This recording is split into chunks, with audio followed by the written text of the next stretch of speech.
ভালোভাবে দেখো। Hi hello, তোমরা সবাই কেমন আছো? আশা করি সবাই খুব ভালো আছো, আমিও ভালো আছি।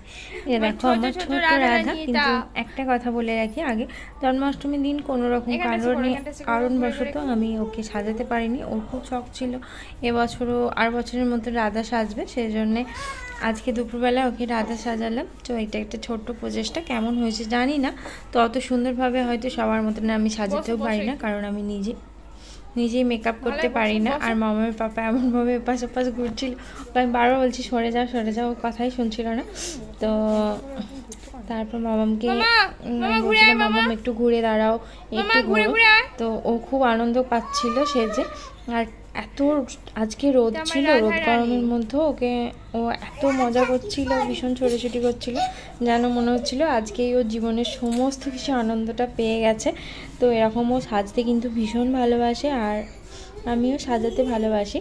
তো আমার কিউট রাধাকে কীরকম লাগছে তোমরা অবশ্যই বলো।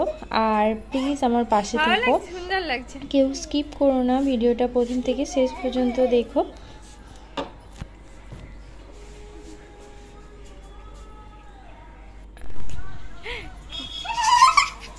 তখন থেকে ভীষণ মজা করছে। আর আমার এই ছোট রাধা রানী ভিডিওটা যদি তোমাদের ভালো লেগে থাকে অবশ্যই আমাদের পাশে থাকবে। বলে বাই।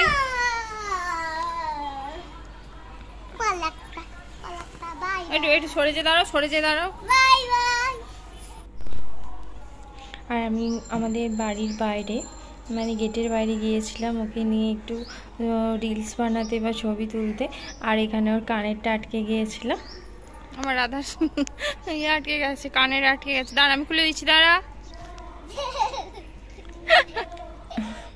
এই নন্দিনী। আর এখানে বাচ্চাগুলো খেলছিল, আমাকে বললো বৌদি একটু ঘরটা খোলো, আমি তোমাদের বাড়িতে লোকাবো। সবাই এসেছিল লোকানোর জন্য।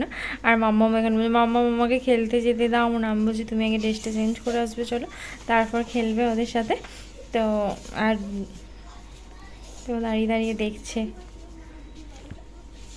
তারপর আমাদের ঘরের অবস্থাটা দেখো একবার। ঠিক এরকম ভাবে ছড়িয়ে ছিটিয়ে 2 ঘন্টা ধরে আমরা মা মেয়ে মিলে গোটা বিছানাটা এরকম ঘেটেছি। এখন মানে আগে বিছানাটা গোছাবো, তারপরে ওর ড্রেসটা খোলাবো। আর ও তার ভেতরে কালকে মেলা থেকে চকলেট নিয়ে এসেছিলো, চকলেট খেতে শুরু করেছে।